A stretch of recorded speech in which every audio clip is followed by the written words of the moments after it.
Assalamualaikum warahmatullahi wabarakatuh. Nama saya Anis Mukti, saya dari SC semester 1. Saya akan menjelaskan tentang paragraf.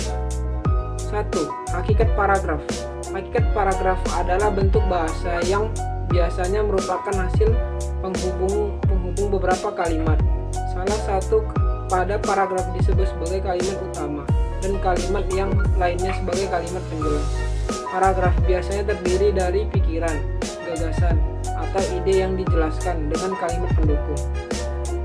Pembuat paragraf terdiri dari fakta, opini yang berisi tentang penjelasan berdasarkan kenyataan yang terjadi, kemudian diberi pikiran penjelasan berupa pendapat penulis. 2. Unsur paragraf. A. Kesatuan. Kalimat dalam suatu paragraf harus menggambarkan hubungan dan menunjukkan ikatan untuk mendukung suatu gagasan dan pikiran sebagai pokok pikiran. Kesatuan berarti ada hubungan mengenai masalah dan tema dalam pengembangan. 2. Koherensi. Koherensi atau kepaduan yang baik terjadi pada hubungan timbal balik antar kalimat yang satu dengan kalimat yang lain. Misalnya, dalam kalimat awal menjelaskan tentang keindahan alam Indonesia, maka dalam paragraf tersebut berisi hal yang sama. 3. Pengembangan. Gambaran mengenai kesatuan dan penyatuan akan jelas terlihat dalam pengembangan paragraf. Informasi dan keterangan yang diberikan ada hubungan dengan kalimat yang harus berkembang dalam suatu paragraf. Kerangka paragraf. 1. Sebelum membuat paragraf, sebaiknya menyusun kerangka paragraf. Adapun langkah-langkah penyusun paragraf adalah sebagai berikut. Menentukan tema. Menentukan ide pokok dengan menuangkan kalimat yang menjadi ide dasar paragraf. Menuliskan kalimat penjelasan untuk mendukung ide pokok.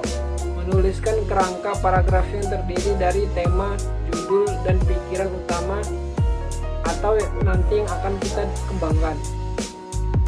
Jenis paragraf berdasarkan isi. Narasi. Narasi adalah paragraf yang menceritakan atau menyisakan suatu kejadian peristiwa. Bentuk ini mementingkan urutan kejadian dan tokoh. Deskripsi. Deskripsi adalah paragraf yang menggambarkan suatu objek sehingga pembaca seakan-akan melihat, mendengar, atau merasakan objek yang digambarkan itu. Eksposisi. Eksposisi adalah paragraf yang menginformasikan suatu teori, teknik, kiat, atau petunjuk sehingga orang yang membacanya akan bertambah wawasannya. Argumentasi. Argumentasi adalah paragraf yang mengemukakan suatu pendapat beserta alasannya. Jenis paragraf berdasarkan letak kalimat utamanya. Paragraf deduktif adalah paragraf yang dimulai dengan mengemukakan persoalan pokok atau kalimat topik diikuti dengan kalimat-kalimat penjelas. Paragraf induktif adalah paragraf yang dimulai dengan mengemukakan penjelasan-penjelasan kemudian diakhiri dengan kalimat topik. Paragraf ini terbagi menjadi 1. Generalisasi. Generalisasi adalah pola pengembangan paragraf yang menggunakan beberapa fakta khusus untuk mendapatkan kesimpulan yang bersifat umum. 2. Analogi. Analogi adalah pola penyusunan paragraf yang berisi perbandingan dua hal yang memiliki sifat yang sama.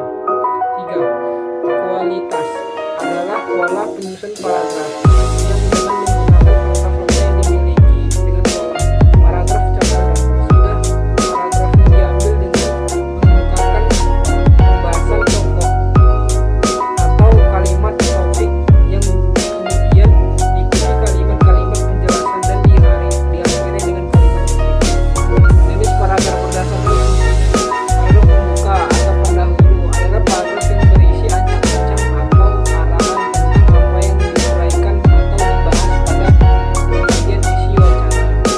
Paragraf pengembang adalah paragraf yang berfungsi untuk mengembangkan isi wacana atau pengembangan ide-ide subtopik pembicaraan.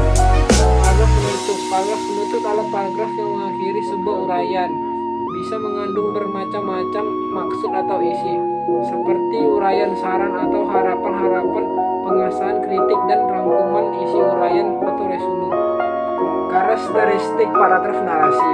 Berdasarkan urutan waktu peristiwa, biasanya berupa karangan fiksi, sering digunakan untuk menceritakan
Contoh paragraf toleransi pada masa Orde Baru, masyarakat media massa tidak bebas menyampaikan dan memberikan informasi secara terbuka.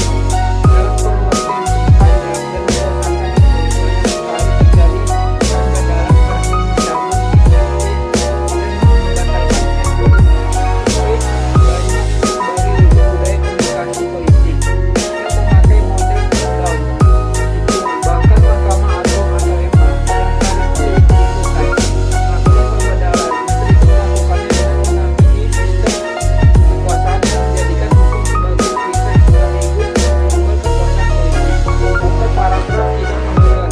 2. Krayon Shinchan sudah merebak. Baknya virus tak aneh bila pandangan anak kecil berusia 5 tahun itu penuh dengan visualisasi dan imajinasi seksual.